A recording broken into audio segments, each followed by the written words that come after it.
सुरासुरैर्वन्दितपादपद्मम् लोके जरारुभयमृत्युनाशनं दातारमीशं विविधौषधीनां शङ्खं चक्रं जलौकां दधतं मृतघटं चारुदोर्भिश्चतुर्भिः सूक्ष्मस्वच्छातिहृद्यं शुकपरिविलसन् मौलिमम्भोजनेत्रं कालाम्भोदोज्ज्वलाङ्गं कटितटविलसच्चारुपीताम्बराढ्यं वन्दे धन्वन्तरीतं निखिलगदवन् प्रौढदावाग्निलीलं प्रौढदावाग्निलीलं प्रौढदावाग्निलीलम्।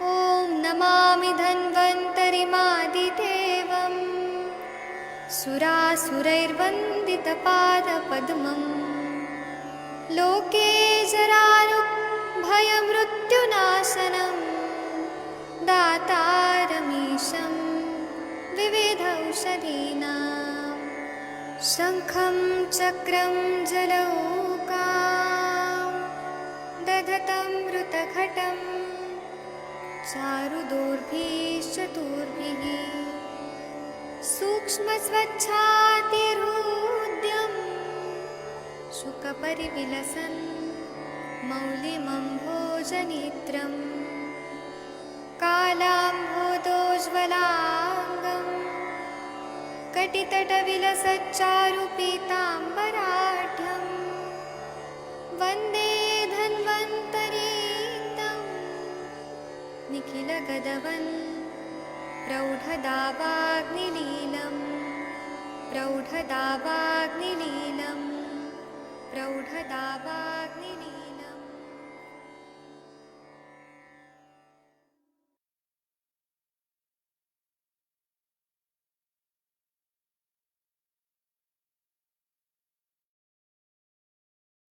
प्रणाम सभी लोगों को। मैं वैद्य अरविंद पाठक आप सभी लोग का स्वागत करता हूं। सभी लोग को कोटि कोटि प्रणाम करता हूं।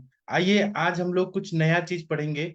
हम लोग हर समय ये बात करते हैं ना कि हेतु हेतु हेतु। तो आज हम हेतु और लक्षण, इसको हम विस्तार से संहिताओं में क्या बताए, हेतु और लक्षण पे हमारे आचार्य लोग बहुत ज्यादा जोर देते हैं। एक मिनट रुक जाइए, मैं स्पॉटलाइट करता हूँ। तो सभी को मैं प्रणाम करता हूँ। आज मैं कुछ अलग विषय पढ़ा रहा हूं जो आप लोगों को काम आने वाला है। हेतुओं पे जब हम, एक मिनट रुक जाइए, मैं आप लोगों को होस्ट बना देता हूँ।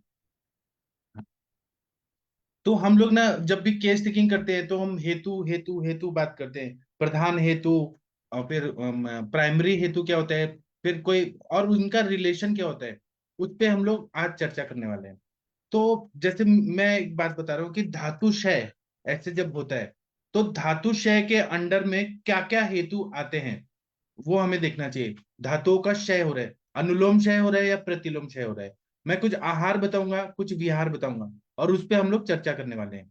तो जैसे कि धातु क्षय हो रहा है, जहां पर भी रस रक्त मांस मेद अस्थि मज्जा शुक्र इनका क्षय हो रहा होता है, तो हम लोग क्या करते हैं कि हम लोग क्या ये आहार और विहार का सेवन हो रहा है वह हम लोग देखते हैं, पूरा चेक करते हैं केस टेकिंग के टाइम पे। तो जो कटु रस है उसका अगर अति सेवन हुआ तो बहुत ज्यादा वात का प्रकोप होता है और धातुओं का क्षय करता है। तिक्त रस का बहुत ज्यादा सेवन हुआ तो वह धातुओं का क्षय का कारण होता है। जैसे कि कोई किसी ने 10 साल से नीम का सेवन किया तो उसका धातु क्षय होता है। अभी आप लोगों के साथ में एक जितेंद्र मिश्रा जी आते हैं, फरीदाबाद के बहुत बड़े डॉक्टर हैं। कल वो पटना में थे, आप लोग को याद होगा जितेंद्र मिश्रा जी। तो उनके क्लिनिक के बाहर एक फार्मासिस्ट है। तो उनका वेट ही नहीं बढ़ रहा था और लीवर का बहुत पैथोलॉजी हो रहा था। तो उन्होंने यहाँ पे केस टेकिंग कराया था आयुष दर्पण पे। तो हमने केस टेकिंग किया तो हमें पता चला कि वो आरोग्यवर्धनी बटी 8 साल से खा रहे थे और वह खाने की वजह से धातु क्षय हो रहा था। तो आरोग्यवर्धनी जो है उसमें नीम का भावना रहता है, कुटकी रहता है। तो तिक्त रस, और वो भी किसी ने बता दिया था कि इससे हेल्थ अच्छी होती है, लीवर अच्छा होता है, और वो खाने के बाद भी लीवर खराब हुआ उनका, और वो भी सेरोसिस ऑफ लीवर ऐसा चले गए थे और कुरिश भी हो गए थे। तो यहाँ पे हेतु क्या मिला, कटु रस का सेवन। भले वो मेडिसिन है, लेकिन 8 साल से कोई नॉन स्टॉप आरोग्यवर्धनी खाएगा बिना अनुपान का दूध का, तो फिर वो बॉडी में तो धातु क्षय करेगा ही। इसी तरह से कषाय रस का सेवन अति प्रमाण में करना। हम लोग चूरन चटनी देते रहते हैं ना, डायबिटीज वाले पेशेंट को हम लोग गुड़ मार देते हैं, नीम देते हैं, कुटकी देते हैं। अगर बिना घी के दिया जाए, कंटिन्यू दिया जाए, कंटिन्यू, तो तिक्त रस, कषाय रस, यह धातु का क्षय करता है।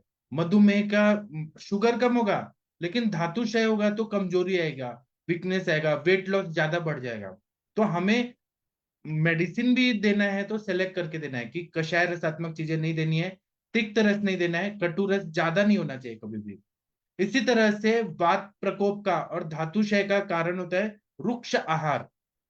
आजकल जो ट्रेंड चल गया है, सब जगह ऐसा बताया जाता है, सब सिखाया जाता है कि आप घी मत खाइए, डबल रिफाइंड तेल खाइए, क्योंकि वो हार्ट के लिए अच्छा होता है, कोलेस्ट्रॉल बढ़ता है। तो जो रुक्ष आहार का सेवन ज्यादा हो रहा है, और रुक्ष आहार के साथ में स्प्राउटेड चीजें खाना, दाल खाना, या फिर जो स्प्राउटेड जो रहते हैं चना वगैरह खाना, वह सब क्या करता है, वात का प्रकोप करता है, एयर मॉलिक्यूल्स बॉडी में ज्यादा प्रोड्यूस करता है, कटु अवस्था पाक जो है वो विकृत हो जाती है, और उसके वजह से धातु क्षयात्मक संप्राप्ति रहती है। उसी तरह से लघु आहार खाना। लघु आहार का मतलब है कि शरीर को जरूरत है ज्यादा, लेकिन इतना हल्का खाना खा रहे हैं कि एक तो प्रमिताशन हो गया कम मात्रा में, और लघु बहुत लाइट चीजें खा रहे हैं कि थोड़ा सा कुछ स्नैक्स खा लिया बस हो गया, हमारा वेट नहीं बढ़ना चाहिए। यह लघु आहार भी जो है ना, यह भी धातु क्षय का कारण होता है। मैं आप लोगों को एक एग्जांपल देके बताता हूँ। 2005 में मेरे पास टीवी सीरियल से मतलब जो चलता है ना, एकता कपूर के सीरियल, उनके बहुत सारे कलाकार आते थे मेरे पास ट्रीटमेंट लेने के लिए 2005 में। तो वो मुझे ये बताते थे कि जो हीरोइंस होती है ना, टीवी स्टार्स, वो लोग अपना जीरो फिगर मेंटेन रखना है, क्योंकि अच्छा दिखना है, पतला दिखना है, स्लिम दिखना है, और क्योंकि उनका वही है, इंडस्ट्री वही है कि अच्छा दिखोगे तो पैसा कमाओगे। कुछ लोग 40,000 पर डे का कमाते थे, एक एक शूटिंग का, एक एक जो टेलीकास्ट होता था 40,000 कमाते थे, 45,000 रोज का उनका कमाई होता है। तो उसके लिए फिगर मेंटेन रखना पड़ता है। तो वो लोग क्या करते थे, मतलब ऐसा मुझे हेतु पता चला कि खाना पीना सब खा लिया, फिर उंगली डाल के उल्टी कर दिया, तो वेगान न धारित न उदीरित, जबरदस्ती दोषों को निकालना। तो इसके वजह से उनको बहुत सारे बॉडी में जो जैसे ये कल वो बता रहे थे ना, जितेंद्र कुमार भांजा जी, उड़ीसा के डॉक्टर, कि मुझे फाइब्रोमाइल्जिया हो गया था, तो वैसे ही उनके पूरे बॉडी में सारे मसल्स में पेन होता था, तो पेन किलर गोली खा के रहो। तो एक तो उल्टी का वेग जबरदस्ती उदीरण करना, जबरदस्ती निकालना, और कम लघु आहार का सेवन करना, जीरो फिगर मेंटेन में, तो धातुओं को परिपोषण मिलेगा ही नहीं, नरिशमेंट मिलेगा ही नहीं, तो क्या होगा, फिर धातु क्षय होगा। यह भी एक कारण होता है।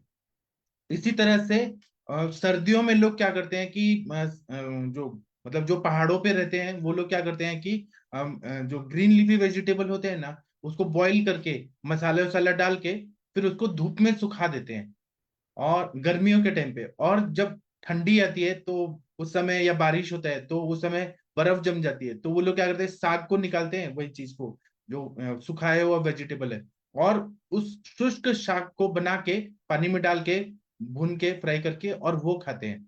महाराष्ट्र में तो ऐसा नहीं देखा जाता है, लेकिन नॉर्थ इंडिया में कहीं कहीं पे देखा जाता है, यूपी बिहार वगैरह में पहले के लोग करते थे।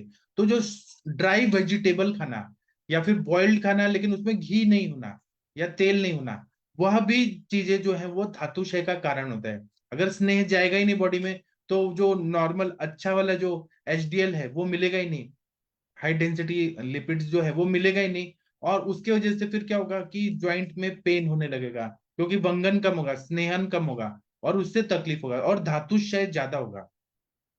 इसी तरह से बहुत सारे ऐसे द्रव्य हैं जो धातु के कारण बताए, मेन अपने संहिताओं में बताए, जैसे कि वरक नाम का धान्य है, उद्दालक नाम का धान्य है, श्यामक नाम का धान्य है, जिसको हम मिलेट बोलते हैं।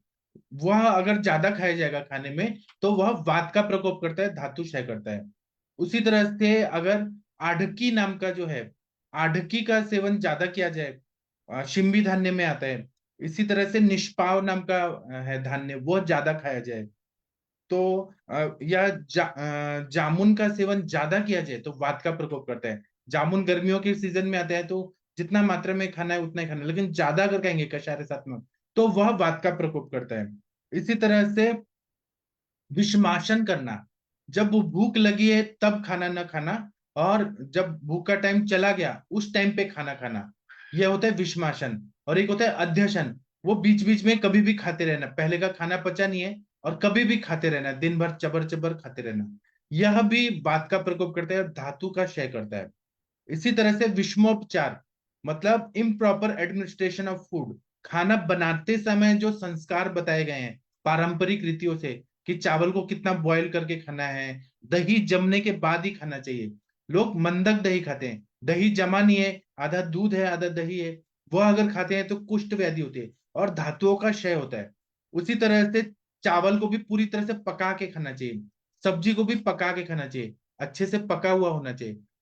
और जो संस्कार किया जा रहा है कि सब्जी बना रहे हैं उसमें नमक भी डाल रहे हैं, दूध भी डाल रहे हैं, दही भी डाल रहे हैं, शहद भी डाल रहे हैं, या अल्कोहल ले रहे हैं उसमें चॉकलेट भी डाल रहे हैं, कॉफी भी डाल रहे हैं, सब जो उल्टा पुल्टा आइसक्रीम भी डाल रहे हैं, ये सब जो चीजें हैं विरुद्ध चीजें, उससे धातुओं का क्षय होता है।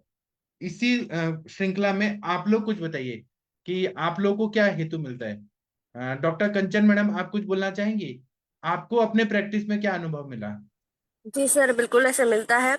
मैंने इसके बहुत अच्छे अनुभव लिए हैं सर। एक पेशेंट था, वो करेला मतलब एक करेला, एक खीरा और एक टमाटर रोज पीता था। मतलब करीब करीब 5-6 साल से कंटिन्यूअसली चल रहा था। और वो जब मेरे पास आया तो बोला मुझे शुगर तो एकदम नॉर्मल रहती है इससे, पर मेरा वेट लॉस हो रहा है। तो हमें दिखता है सर, बहुत ज्यादा कड़वी चीजें खाने से भी हमें धातु क्षय मिलता है। कषाय रस हमें ज्यादा खा रहे हैं, कट्टू भी खा रहे हैं तो भी हमें धातु क्षय मिलता है। 1% तो मुझे ऐसा मिला कि वो मतलब दोनों भी हस्बैंड वाइफ रीढ़ की कंप्लेंट, मतलब स्पाइनल जो लंबर वर्टेब्रा है ना उसकी कंप्लेंट, मतलब उसको हमेशा कुछ ना कुछ दर्द बना रहता था।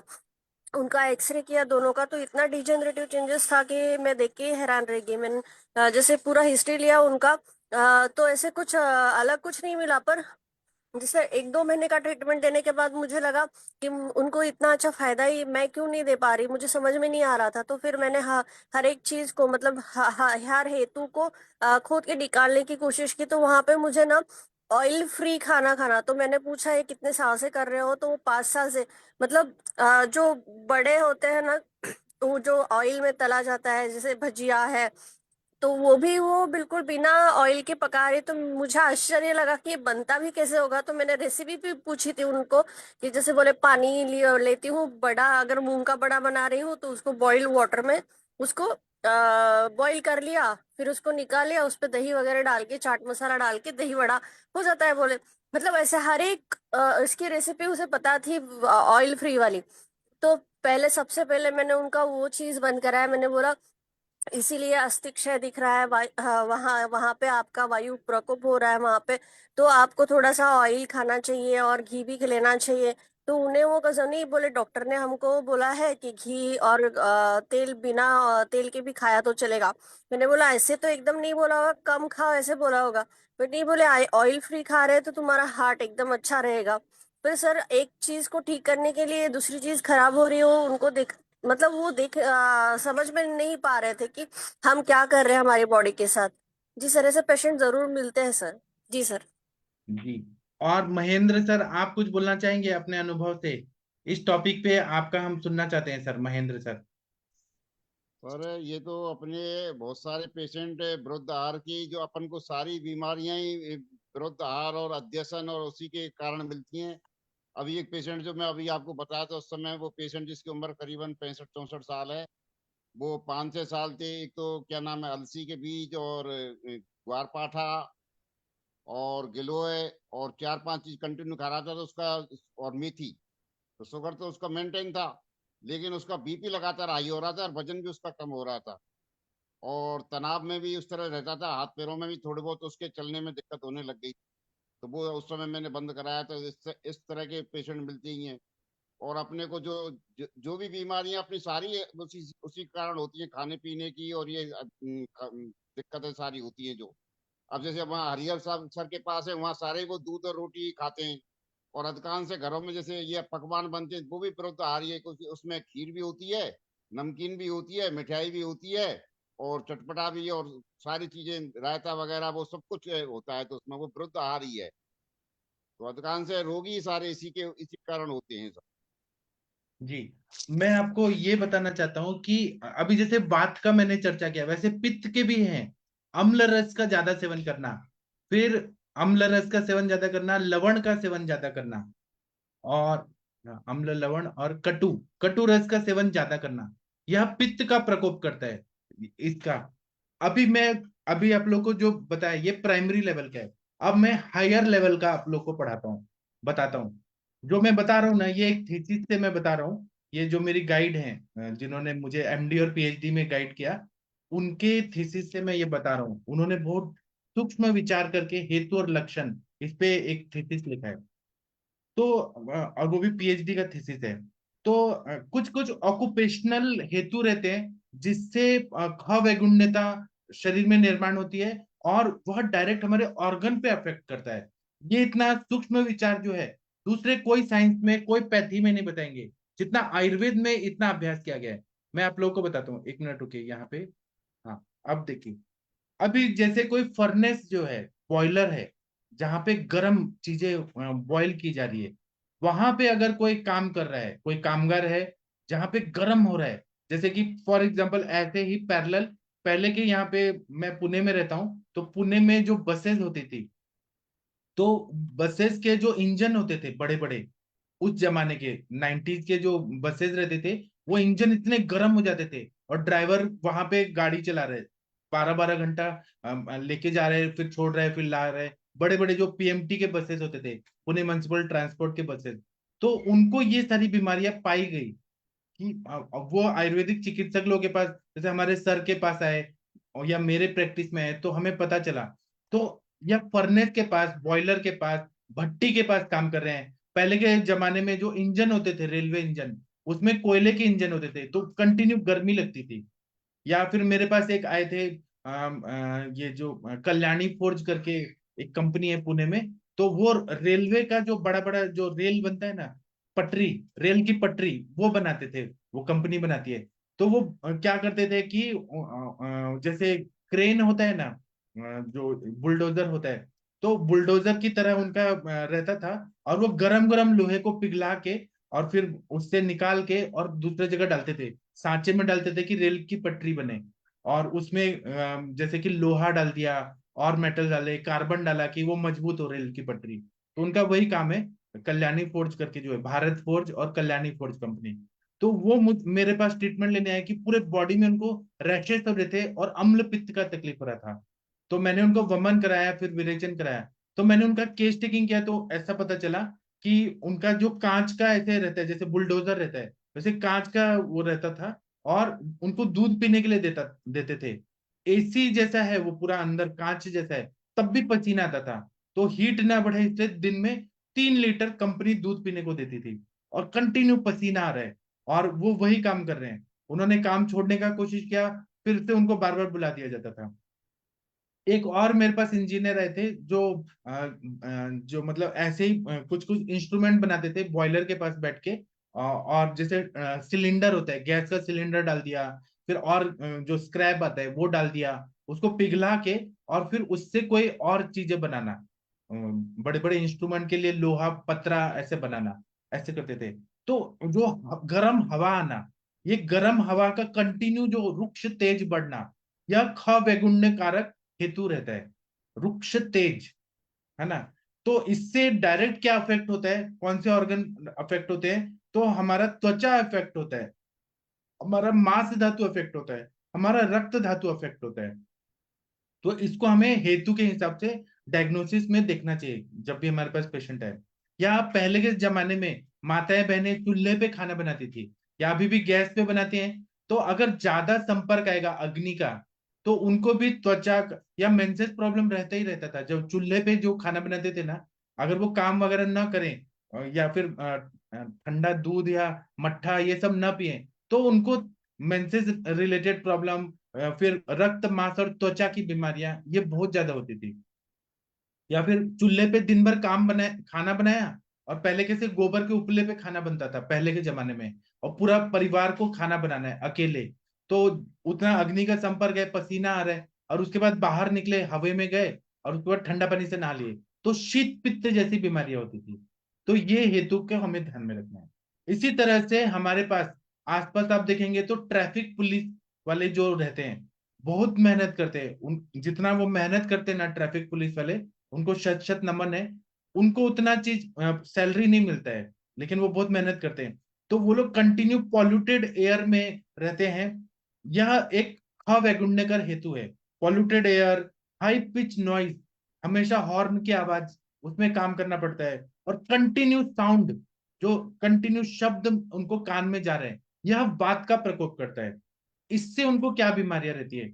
मैंने ट्रैफिक पुलिस पर भी एक एनालिसिस किया है, सर्वे किया है, कि जो कंटिन्यू बड़े बड़े चौक में वो कंट्रोल करते रहते हैं, ट्रैफिक का सिग्नल लगा रहता है, लेकिन पुलिस वालों को भी ड्यूटी रहता है, बहुत कंटिन्यू रहता है। और जब जैसे यहाँ पे गणपति फेस्टिवल आता है, या फिर दुर्गा फेस्टिवल आता है, या भी इलेक्शन का ड्यूटी है, तो ट्रैफिक बहुत ज्यादा जा रहा है, या फिर वीआईपी मूवमेंट हो रहा है, ट्रैफिक पुलिस वालों का बहुत ज्यादा काम रहता है, हेक्टिक रहता है।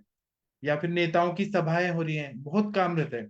तो इसके वजह से कंटिन्यू पॉल्यूटेड एयर ले रहे हैं, हाई पिच नॉइज में रह रहे हैं, कंटिन्यू साउंड सुन रहे हैं, इससे प्राणवायु स्रोत की बीमारियां होती है उनको। और चक्षु इंद्रिया, आंखें खराब होने लगती हैं, और श्रोत्रेंद्रिय, सुनना कम होने लगता है।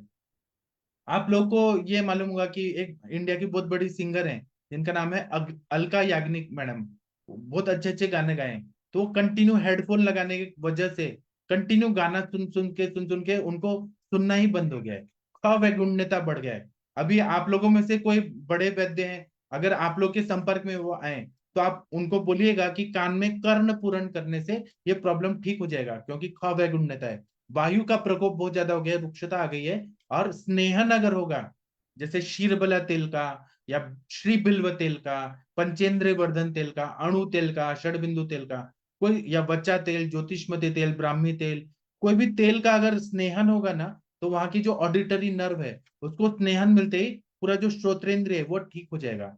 आप लोग के में से कभी कोई मिलेगा तो आप जरूर बताएगा, चिकित्सा मालूम होना चाहिए। उसी तरह से कोई पेंट फैक्ट्री में काम कर रहा है, पेंट फैक्ट्री में जो काम करता है, ये हेतु क्या रहता है, या पेंट फैक्ट्री या जो व्हाइट वॉश करते हैं, कंटिन्यू जो मजदूर काम करते हैं, उनको क्या होता है, इनहेलेशन ऑफ केमिकल्स, जो भी है ना, अगर मुंह ढक के नहीं करें, और मुंह भी ढकते हैं तो गंदा कपड़ा से करते हैं, तो कंटिन्यू वो जो केमिकल जा रहा है, और साथ में गंध जा रहा है, बॉडी में केमिकल्स जा रहे हैं, तो उनको प्राणवायु स्रोत की बीमारियां होती है। और घ्राणेंद्रिय की जो मतलब नासिका है, घ्राणेंद्रिय, उसकी बीमारियां बहुत सारी हो जाती हैं, लॉस ऑफ स्मेल हो जाएगा, या फिर कुछ विकृति हुई होती है, उनको बहुत ज्यादा विकृति होती है। विकृति में क्या होता है कि उनको स्मेल ही नहीं आता है, और करेक्ट चीज वो नहीं कर सकते, और वह स्किन में जाता है। तो मेरे पास एक पेंट, केमिकल पेंट बनाते थे वो, एक पेशेंट थे, पूरा स्किन पे बड़े बड़े सोरियासिस के ऐसे दाग दाग थे। हेतु पता चला कि पेंट के उसमें काम करते हैं, और पेंट का जो फ्यूम उड़ता है, मतलब इधर डालने में, उधर डालने में, पकने में, फिर डब्बे में डालने में, भले वो मशीन से हो रहा है, लेकिन वो जो कंटिन्यू आ रहा है, मुंह ढक के नहीं कर रहे हैं, उसके वजह से उनका प्राणवायु स्रोत का और ये घ्राणेंद्र लॉस ऑफ स्मेल हो रहा था, और स्किन खराब हो रहा था उनका। तो यह भी एक हेतु रहता है, ऑक्यूपेशनल जो फैक्टर होते हैं हेतु, उस पर हमें ध्यान बात कर रहे हैं। इसी तरह से जो वर्कर्स होते हैं जो सीमेंट फैक्ट्री में काम करते हैं, सीमेंट के आप लोगों को पता होगा कि अडानी सीमेंट है, फिर बिरला सुपर है सीमेंट, और बहुत बड़े बड़े सीमेंट के ब्रांड है। वहां पे जो लोग काम करते हैं, तो अगर वो सीमेंट के पार्टिकल्स अगर इनहेल करते हैं, या फिर क्रश सैंड बनता है, आजकल क्या है कि बड़े बड़े सिटी में ना नदी का जो सैंड है, सैंड माफिया बहुत ये हो रहते हैं, तो गवर्नमेंट बैन लगाती है कि आप नदी का पूरा रेत उठा नहीं सकते हैं। तो उसका अल्टरनेटिव क्या रहेगा, अगर सैंड नहीं उठा सकते हैं, या कोई लिमिटेड ही सैंड लेना है, तो क्या करते हैं कि जो पत्थर के टुकड़े होते हैं ना, उसको पीस दिया जाता है, मशीनों से पीस के क्रश सैंड बनता है, वो बड़े बड़े बिल्डिंग बनाने में काम आता है। तो जहां वो बनती है वहां कितना भी कपड़ा लगाए लेकिन वो धूल जाता ही जाता है। हमारे एरिया में, हमारे जगह पे एक वाघोली करके जगह है, वहां पे क्रश सैंड की फैक्ट्रीज है बहुत ज्यादा। कंटिन्यू जो डस्ट पार्टिकल्स है ना उड़ते रहते हैं। तो वहां जाने वाले, वहां लोगों ने जो घर लिए हैं, सभी को क्या होता है कि अस्थमा का प्रॉब्लम, खांसी का प्रॉब्लम, आंखों में इरिटेशन, ये होता है। तो मैं उनको ये बोलता हूँ कि आप वो स्थान छोड़ दें। अब वो 24 घंटे तो मास्क लगा के रह नहीं सकते, कपड़ा बांध के नहीं रह सकते, और खिड़की बंद करके नहीं रह सकते। तो हवा तो कैसे भी घुस जाती है, और इतने माइक्रो नैनो पार्टिकल्स के जो कण होते हैं वो चले जाते हैं, और अस्थमा की तकलीफ होती है। उसमें वमन वगैरह हम चिकित्सा देते हैं, लेकिन ये जो ऑक्यूपेशनल फैक्टर्स होते हैं इसको हमें ध्यान रखना है। इसी तरह से जो कूली लोग रहते हैं, जो रेलवे प्लेटफॉर्म पे आते हैं और बहुत ज्यादा वजन उठाते हैं, तो जो सिर पे बहुत ज्यादा वजन उठाते हैं, कूली हो गए। या मैं पहले बोलता था ना कि पहले मतलब हमारे एरिया में पानी का प्रॉब्लम था, तो वो मटका भर के, हंडा मतलब स्टील का, तांबे का पानी भर भर के 50-50 किलो का ऐसे ऊपर ले जाके माताएं बहनें पानी लेके जाती थी। तो इससे क्या होता है, यह भी एक हेतु है। इससे सर्वाइकल स्पॉन्डिलाइटिस, मन्या और स्कंद कंडरा स्नायु अस्थि, इसकी बीमारियां ये बहुत सारी हो जाती हैं। इसी तरह से मेड सर्वेंट हमारे घर में आती हैं, जो घर में खाना पकाती हैं और जो पानी में ज्यादा काम करती हैं। तो ये हेतु क्या रहते हैं, जो बर्तन धोने का काम है और साफ सफाई का काम है, जो कंटिन्यू पानी में काम करते हैं। या जो फार्मर्स हैं जो पानी में, फार्मर्स तो इतना मेहनत करते हैं ना, उतना कोई नहीं करता।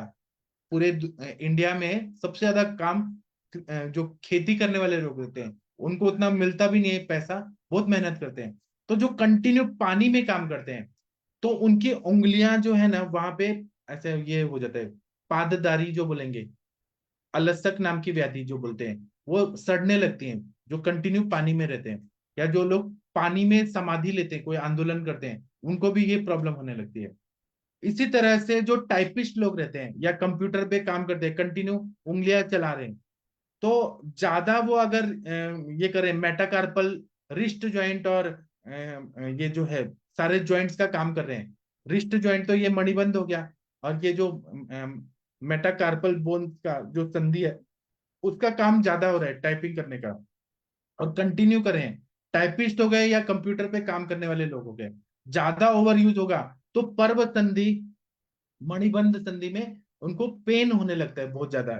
इस ऑर्गन को वो खराब करते हैं, तो उनको बार बार हमें स्नेहन करने के लिए बोलना चाहिए, नस से बोलना चाहिए, बस्ती बोलना चाहिए, क्योंकि उनका काम ही है अति योग जब हो रहा है काम का। इसी तरह से जो सेक्स वर्कर्स रहते हैं वो अति मैथुन करते हैं, और अकाल अति भी करते हैं, और बिना टाइम के भी सेक्सुअल एक्ट करते हैं। तो उनका जो जेनाइटल ऑर्गन्स है, मेल हो या फीमेल हो, जो भी सेक्स वर्कर्स हैं, उनका ये सब विकृत होने लगता है और जेनाइटल ऑर्गन्स पे उसका अफेक्ट होता है। इसी तरह से जो स्कूल टीचर्स हैं, जो सुबह से लेके, टीचर लोग का बहुत रोल है भारतीय समाज में, मैं भारत की बात कर रहा हूँ, कि टीचर लोग हमारे गुरु हैं, उन्होंने ही हमें सब कुछ सिखाया है। लेकिन जैसे प्राइमरी टीचर हैं, बच्चों को चिल्ला चिल्ला के पढ़ाते हैं, जोर जोर से, और उनपे बहुत जिम्मेदारी होती है कि बच्चों को कंट्रोल करना। बड़ों को समझाना इजी है, लेकिन बच्चों को समझाना बहुत मुश्किल होता है। तो जो स्कूल टीचर्स का जो ऑक्यूपेशन होता है, तो वो वागेंद्रिय का अतियोग हो रहा है, चिल्ला के बोलना, कंटिन्यू बोलना, बार बार समझाना, उसकी वजह से कंठ और वागेंद्रिय जो है हमारा, उस पे अफेक्ट होता है। इसको हमें ध्यान में रखना चाहिए। जो क्रिकेटर्स हैं, जो बॉलिंग करते हैं, कंटिन्यू बॉलिंग कर रहे हैं, सुबह से शाम प्रैक्टिस कर रहे हैं, बैटिंग करने वाले लोग हैं उनको बॉलिंग कर रहे हैं, तो ज्यादा शोल्डर ज्वाइंट का अगर काम होगा, बार बार बॉलिंग कर रहे हैं, तो उनका जो शोल्डर ज्वाइंट है ना, वहां पे पेन होने लगता है। और यह पेन बढ़ बढ़ के यहाँ पे फ्रोजन शोल्डर की बीमारियां, या हर समय इसका प्रॉब्लम तो रहेगा ही रहेगा। आप लोग को याद होगा जब सचिन तेंदुलकर जी, महान जो बैट्समैन है, सलामी बैट्समैन, वो हमेशा इंजर्ड हो जाते थे। तो थोड़ा सा क्रिकेट खेले, इंजरी हो गया, साउथ अफ्रीका में गए, ऑपरेशन कराने गए। क्यों? क्योंकि वात का प्रकोप ज्यादा हो रहा है। और उनको जो फिजियोथेरेपिस्ट और जो डॉक्टर होते थे, बोलते थे घी मत खाओ, ये मत खाओ, आपको पेट नहीं निकलना चाहिए, आपको दौड़ना है, भागना है। रुक्षता ज्यादा बढ़ने की वजह से इंजुरी ज्यादा होती है, जो लिगामेंट्स टेंडन्स होते हैं ना, वो इंजुरी ज्यादा होती है। और हमारे जो पारंपरिक लोग जो थे, जो जैसे सैनिक होते थे या जो पहलवान लोग होते थे, वो लोग क्या करते थे, घी खाते थे बहुत ज्यादा और व्यायाम करते थे। तो घी खाने से स्किन और मसल और टेंडन्स लिगामेंट मजबूत रहते हैं, तो उससे कभी नहीं मतलब कुछ भी इंजरी होती है। और अगर बिना स्नेहन के ही करेंगे, बॉलिंग करेंगे, क्रिकेट खेलेंगे, तो बिना स्नेह के, तो अति योग अगर होगा तो वायु का प्रकोप होगा, और वायु के प्रकोप से इंजरी होने के चांसेस बढ़ जाते हैं। इसी तरह से एथलीट्स होते हैं, एथलीट्स जो रहते हैं वो अपने पैरों का ज्यादा इस्तेमाल करते हैं। तो वो ज्यादा करते हैं तो पादगत जो स्नायु है, कंडरा है, अस्थि है, उसकी प्रॉब्लम ज्यादा बढ़ जाती है। ये सब है ऑक्यूपेशनल। हमें केस टेकिंग में ही जरूर पूछना चाहिए कि आप काम क्या करते हैं, मतलब हाउसवाइफ थे क्या, बाहर जाने का काम, ट्रैवलिंग कितना होता है आपका, लैपटॉप पे काम कितना होता है, टीवी कितना देखते हैं, विहारात्मक, हमें सब चीज पूछना चाहिए। और ऑक्यूपेशनल हेतु, इस पे हमें जोर देना चाहिए। इसी तरह से सेल्समैन होते हैं या पोस्टमैन होते हैं। पोस्टमैन लोग बहुत अच्छा काम करते हैं। आजकल कुरियर कंपनी वाले भी हैं, दिन रात मेहनत करते हैं। या सेल्समैन लोग जो रहते हैं, छोटे छोटे चीजों को बेचते रहते हैं। मतलब अगर हम लोग देखें तो फुटपाथ पे बेचने वाले लोग हो गए, या जो भी चीजें बेच रहे हैं, रेलवे स्टेशन पे चाय बेचने वाला, या फिर कुछ भी चीजें स्नैक्स बेचने वाला। तो उन लोगों को क्या होता है कि बहुत ज्यादा धूप में, हवा में, पानी में काम करना पड़ता है, बारिश में काम करना पड़ता है। तो उनको क्या होता है कि ज्यादा हवा और पानी और धूप, ये सबसे क्या होता है, शरीर का उतना रक्षा नहीं कर पाते, तो त्वचा और आंखें ये अफेक्ट होने लगती है उनको। तो ये हमें देखना चाहिए। उसी तरह से जो पुलिस वाले लोग रहते हैं, पुलिस लोगों ने ही पूरा देश में शांति बनाए रखा है, या आर्मी के सोल्जर्स ने पूरा बाहरी जो दुश्मन है उनसे बचा के रखा है हमारे भारत को, सुख शांति से जो हम आज जी रहे हैं। तो उसमें पुलिस लोगों का बहुत ज्यादा योगदान है, उनको मैं प्रणाम करता हूँ, क्योंकि वो लोग बहुत मेहनत करते हैं। तो पुलिस वाले लोग जो रहते हैं ना, उनका ऐसा ड्यूटी रहता है, उनका मजबूरी रहता है कि मल और मूत्र का वेग आया है, लेकिन उनको जाने का टाइम नहीं है, वेग धारण बहुत ज्यादा करते हैं। और उसी तरह से कालातीत भोजन, मतलब जो टाइम हो गया है लेकिन ड्यूटी पे है, तो उनका बंदोबस्त करना है, भीड़ को संभालना है, भीड़ ज्यादा हो रही है, तो वो लोग टाइम पे खाना नहीं खा पाते हैं, अपना भूख को मार के भी देश की सेवा करते हैं। और विषमाशन करते हैं, जब भूख नहीं है तब खाना खाते हैं, कालातीत भोजन या कुछ भी उल्टा पुल्टा खा के कैसे भी पेट भर के काम पे जाना है। भाग दौड़ की जिंदगी और स्ट्रेस वाला जिंदगी है। कितने तो पुलिस वाले मेरे पास आए ट्रीटमेंट लेने, तो उनको वो ऐसे बोलते हैं कि हमें कभी कभी 36-36 घंटा बंदोबस्त में ड्यूटी रहता है, सो भी नहीं सकते हैं, क्योंकि पुलिस वालों की कमी रहती है, पब्लिक ज्यादा रहती है, तो बहुत ज्यादा स्ट्रेस रहता है। तो उनको क्या होता है कि अन्न व स्रोतस खराब रहता है। मैं सबको नहीं बोल रहा हूँ, जो लोग ध्यान दे पाते हैं उनके लिए ठीक है, लेकिन ज्यादातर लोगों को ये होता है अन्न व स्रोतस में दृष्टि, एसिडिटी का प्रॉब्लम, या फिर उनका गैस का प्रॉब्लम, या उनको उदावरत जैसा प्रॉब्लम, आटोप का प्रॉब्लम ये होता है। या पुरुष व स्त्रोतस की बीमारियां, जैसे कॉन्स्टिपेशन होगा, लूज मोशन होगा, ऐसे होने का चांसेस रहता है। या मूत्र व स्त्रोतस की बीमारियां, या मन की बीमारियां, और इंद्रियों की बीमारियां, क्योंकि उनका स्ट्रेस बहुत ज्यादा हाई लेवल का रहता है। वो हमारे लिए, अपने लिए नहीं सोचते हैं, वो उनका काम ऐसा रहता है कि समाज को शांति बनाए रखना है। और उनका काम भी गुस्से वाला रहता है बहुत ज्यादा, मतलब गुस्से में कभी कभी गुस्सा आता है, पुलिस है तो गुस्सा रहेगा ही। तो वो ज्यादा अति क्रोध करने से भी पित्त का प्रकोप होता है, पित्त का प्रकोप होता है, तो वो पित्तज उन्माद की तरफ जाते हैं, अगर कंट्रोल नहीं किया तो, मेडिटेशन नहीं किया तो, नींद पूरी नहीं हो रही है, टाइम पे खाना नहीं हो रहा है, क्योंकि ऐसा काम है उन लोगों का, बहुत मेहनत का काम है। उसी तरह से जो टेलीफोन ऑपरेटर्स रहते हैं, वो कंटिन्यू मोबाइल चलते रहता है, बीपीओ में जो काम करते हैं, तो कंटिन्यू टेलीफोन ऑपरेटर्स या बीपीओ वाले, तो वो श्रोतेंद्रिय का ज्यादा काम होने से उनका माइंड डिस्टर्ब होता है, बीपी का तकलीफ होता है, और कान में टिनाइटस, ये सारी चीजें बढ़ जाती हैं। या फिर जो लोग एग्जीक्यूटिव्स होते हैं, एचआर मैनेजर्स रहते हैं, उनमें स्ट्रेस और स्ट्रेन का बहुत ज्यादा प्रेशर रहता है, बहुत ज्यादा रहता है, तो उनके जितने सेंस ऑर्गन्स, हार्ट और माइंड, इस पे अफेक्ट होता है। तो ये हमें देखना चाहिए। और पहले के जमाने में लोग जो कपड़ा बनाने के मिल पे काम करते थे, बुनाई जो रहते थे कारीगर, वो लोग कंटिन्यू स्पिनिंग मिल्स में काम करते थे, तो उनके शरीर में फाइबर जाते थे। या फिर जो स्वेटर बनाने की फैक्ट्री होती है, कपड़ा बनाने की फैक्ट्री होती है, तो जो फाइबर छोटे छोटे पार्टिकल है वो जाते हैं, और ब्रोंकेक्टेसिस या ब्रोंकियल अस्थमा या ब्रोंकियल निमोनिया ये बार बार होता है, उनको रिकरेंट होता है, वो लोग मुंह ढक के भी रखे ना तब भी पार्टिकल्स अंदर जाते हैं। तो ये सारे हेतु और लक्षण और कौन से अफेक्ट कर रहे हैं उस पे को रिलेट करके हमें जरूर सोचना चाहिए। चलिए शशि मैडम, आप कुछ बोलेंगे इस टॉपिक पे? शशि मैडम, आप केस हाँ टेकिंग जी कर सर, हाँ जी सर, गुड इवनिंग सर। आपने जब हेतुओं की बात करी थी पित्तवर्धक आहार विहार की, तो अभी मैं एक बच्चे का केस बताती हूँ। बच्ची थी छोटी, हार्डली 10-11 साल की होगी। तो उसको ऐसे तो और ज्यादा कोई इशू नहीं था, बट उसके पैर जो थे उसमें छोटे छोटे फफोले टाइप की जैसे नहीं बन जाते हैं छोटे बच्चों के, या कई बार बड़ों के भी पैर में। तो जब मैंने पूछा तो कुछ तो हेतु खास नहीं निकला है, क्योंकि लोग खाने पीने में बहुत अच्छे थे। फिर मैंने कहा कुछ ना कुछ तो खाती है, तो फिर बाद में पता चला अचार खाती थी बच्ची। तो फिर मैंने कहा बेटा जी, अगर आप चाहते हो कि आपके पैर अच्छे रहे और कोई दवा ववा भी न खानी पड़े आपको, तो आप अचार खाना छोड़ दीजिए। तो फिर सर जैसे ही अचार छुड़वाया, हालांकि कुछ चीजें और कही थी कि नीम के पानी से नहाना वहाना है, कुछ ऑयल लगाने के लिए बता दिया, ऐसे सिंपल घर की चीजें। मेन डाइट का चेंज करवाया था।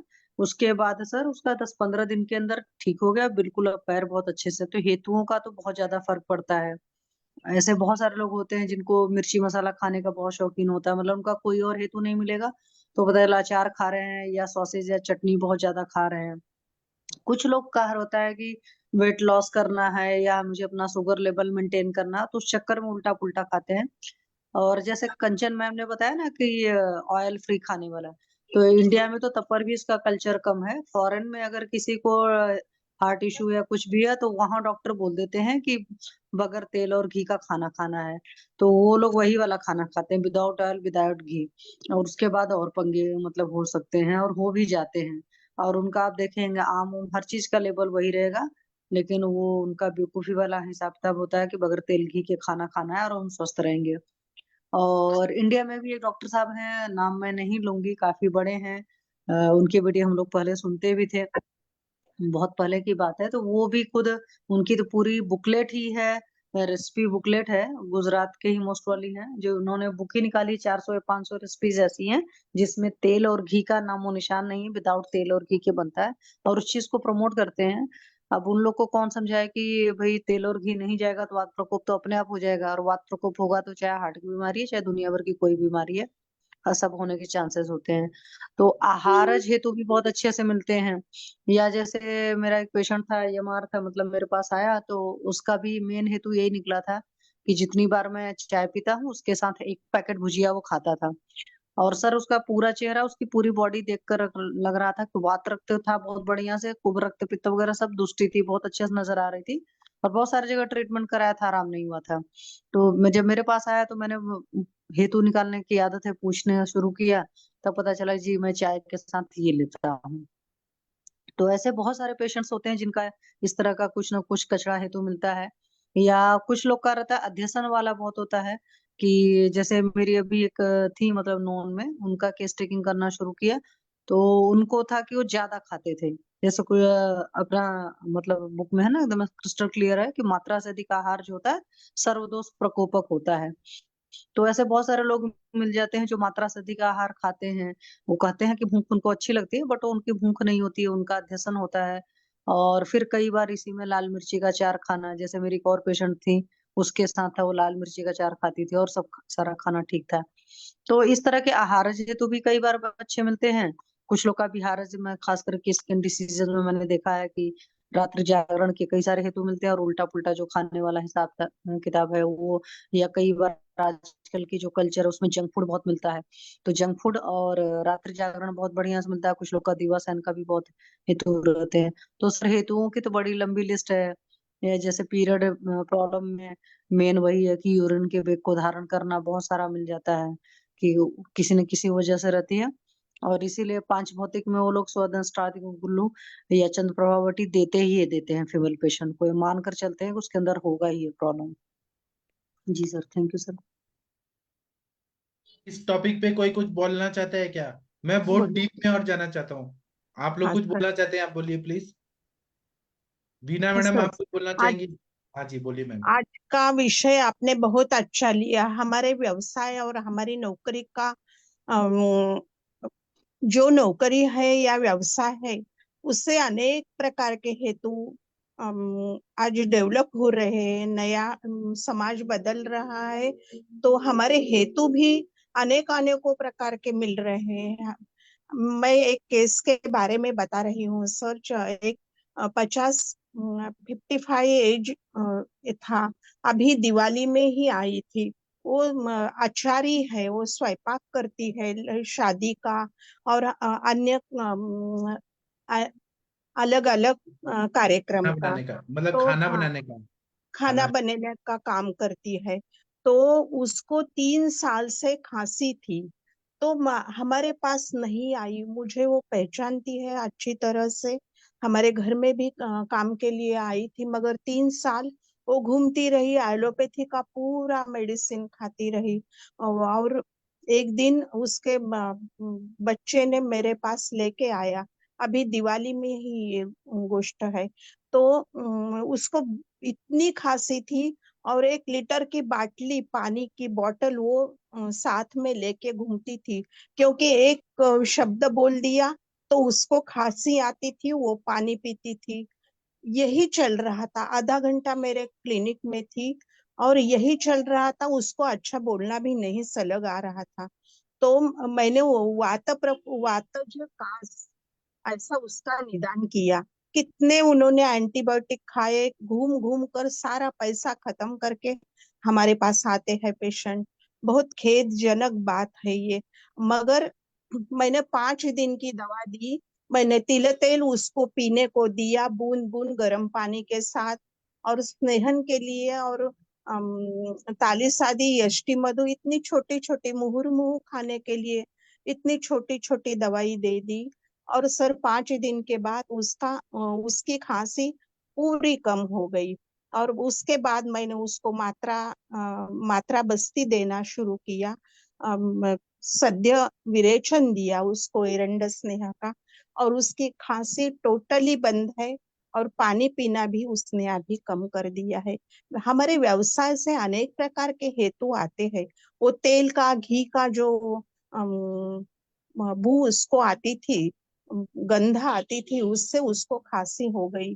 इतना घुमाया घुमाया एलोपैथी वालों ने उसको, मगर पेशेंट हमारे पास सीधे आते नहीं हैं। ये हमारा दुर्दैव है सर। और कृषि काल का भी और देश का भी बहुत ज्यादा इसमें महत्व है। मैं जिस मराठवाड़े से हूँ, जहाँ मेरा जन्म हुआ, तो वहाँ के लोग बिल्कुल वहाँ का वातावरण भी बहुत ड्राई है, हवा पूरी ड्राई है। तो वात प्रकोपजन्य व्याधि वहाँ पे बहुत है। वो खाते भी है ज्वार की रोटी, और उसमें एक कम तेल डाल के सब्जी।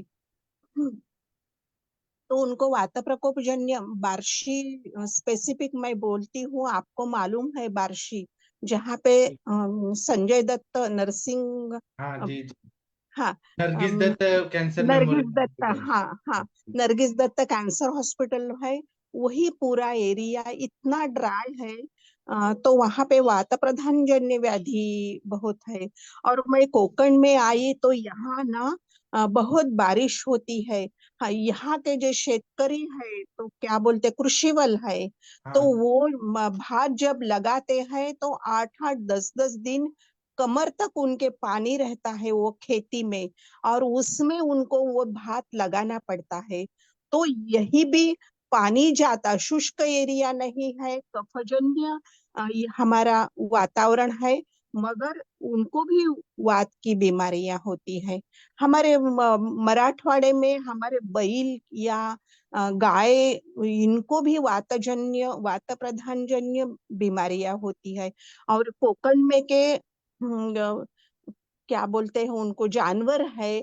जब वो उन्होंने खेती में वो भात लगाने से पूर्व उनको वो बैल आगे जाते हैं, और वो हल से वो खेती की मिट्टी, आगे चिखल जो रहता है ना, तो वो आगे पीछे करना पड़ता है।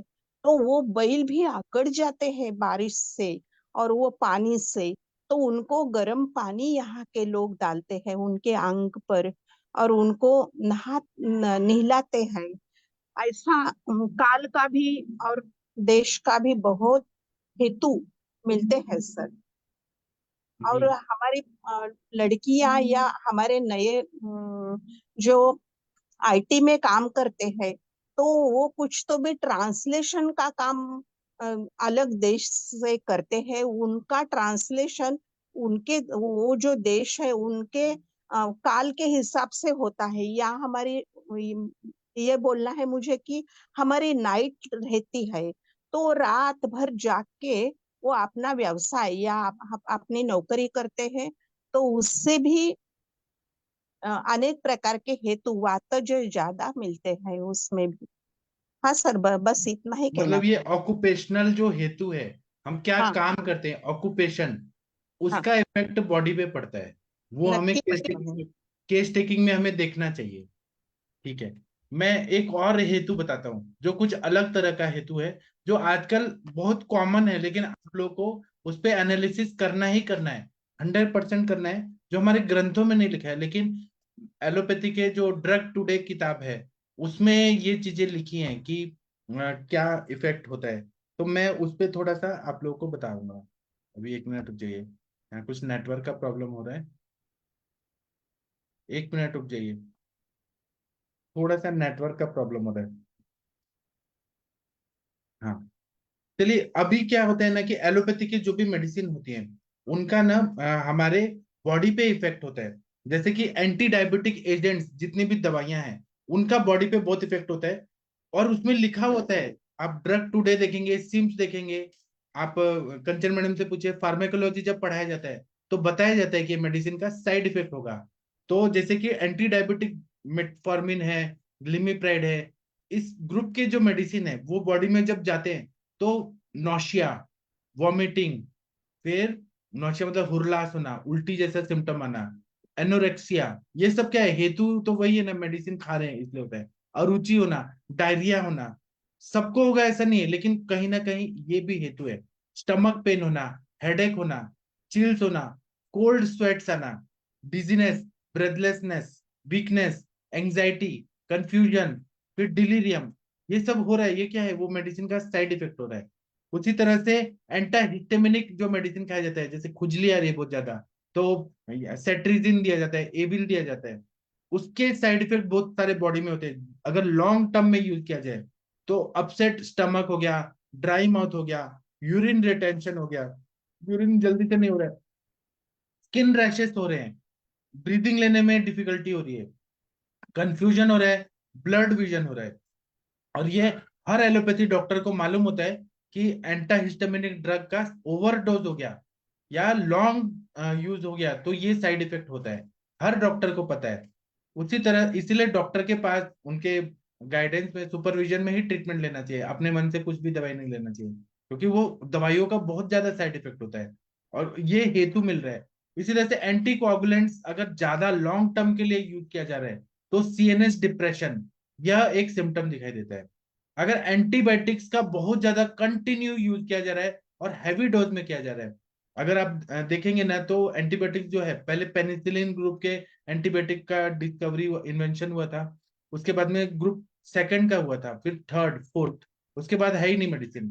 तो दुबई हो गया, मिडल ईस्ट हो गया, या अमेरिका हो गया, कनाडा हो गया, वहां पे सेकंड और थर्ड ग्रुप ऑफ एंटीबायोटिक्स का ही यूज करते हैं। फोर्थ जनरेशन की जो एंटीबायोटिक्स है उन्होंने सेव करके रखा है कि आगे आने वाली पीढ़ियों के लिए हम लोग उसका प्रोडक्शन करेंगे और उसका प्रयोग करेंगे, और कभी कभी ही करते हैं फोर्थ जनरेशन का। लेकिन इंडिया में जो है ना, जो जीपी लोग रहते हैं, जनरल प्रैक्टिशनर, वो फोर्थ जनरेशन का हाई डोज में देने लगते हैं।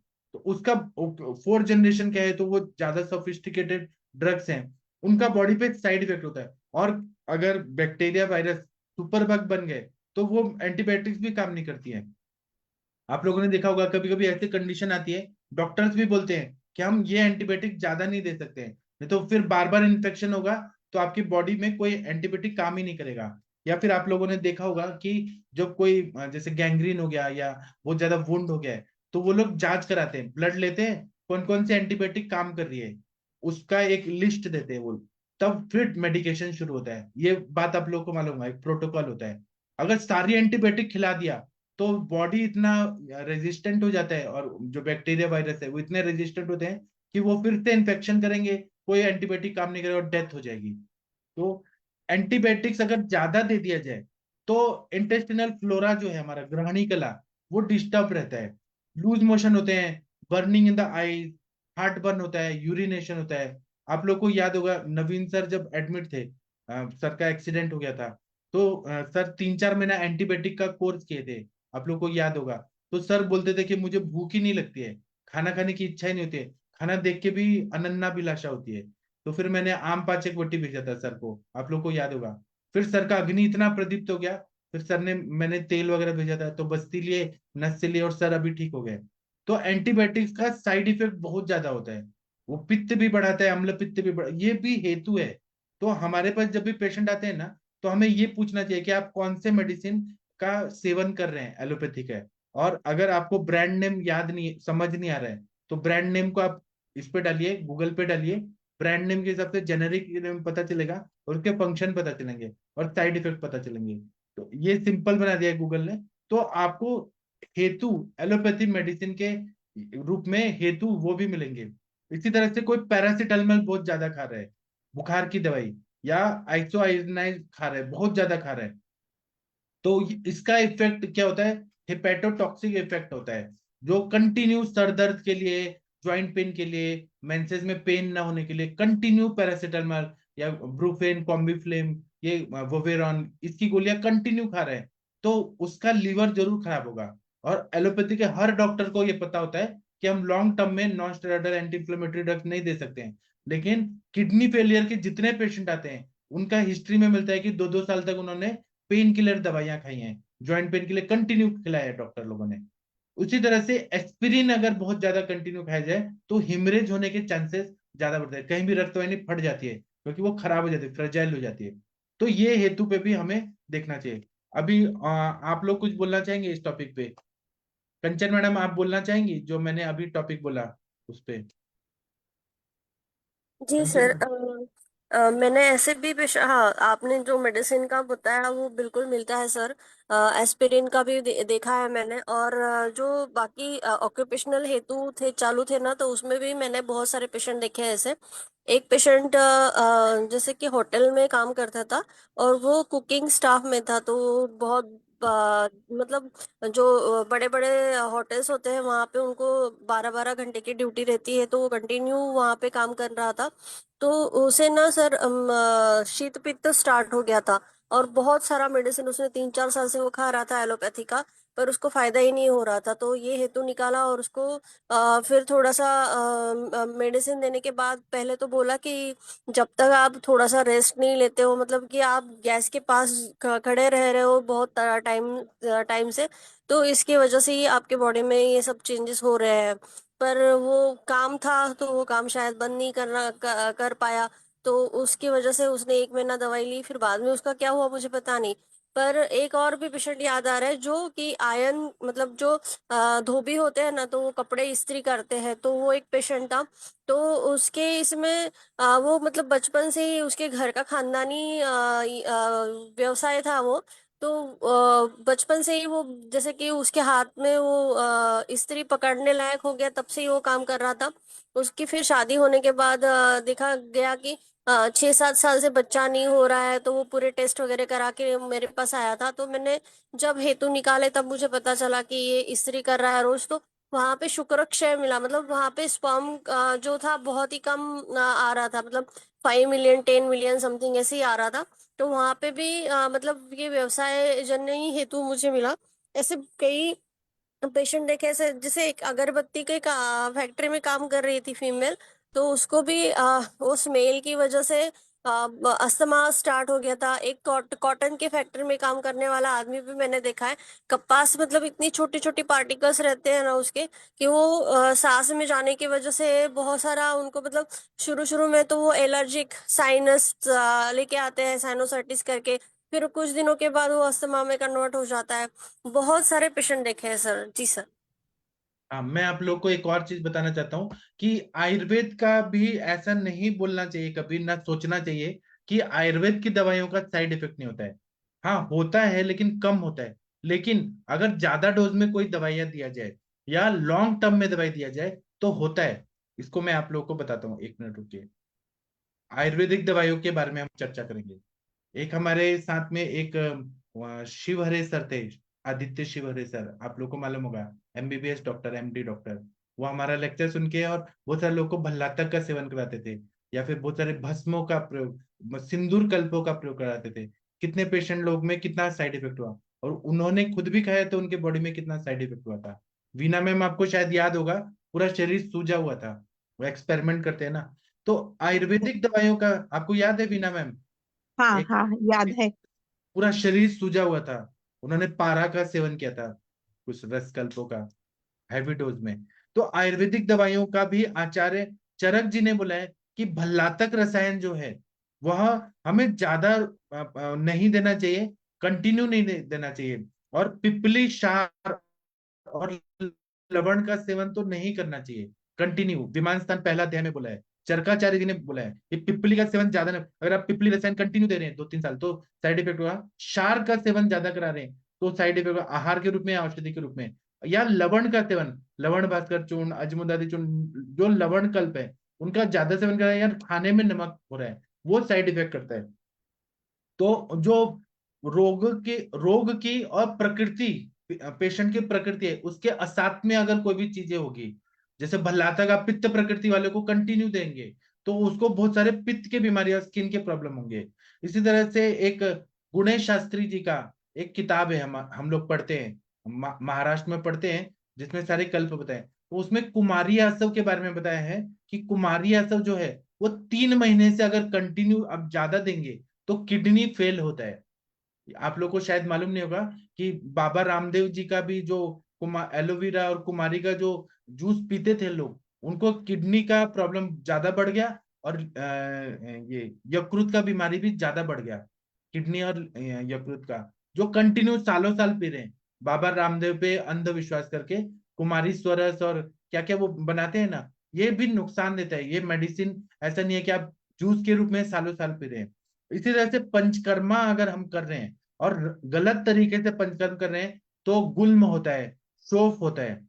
अगर जैसे अग्निमांद्य है और आपने काढ़े का बस्ती कंटिन्यू दिया और वो बस्ती प्रत्यागम नहीं हुआ तो शोथ कर देगा, या फिर वात का प्रकोप कर देगा। बहुत ज्यादा आपने निरू निरू दिया और अनुवासन नहीं दिया, मात्रा बस्ती नहीं दिया तो गुल्म भी कर देता है।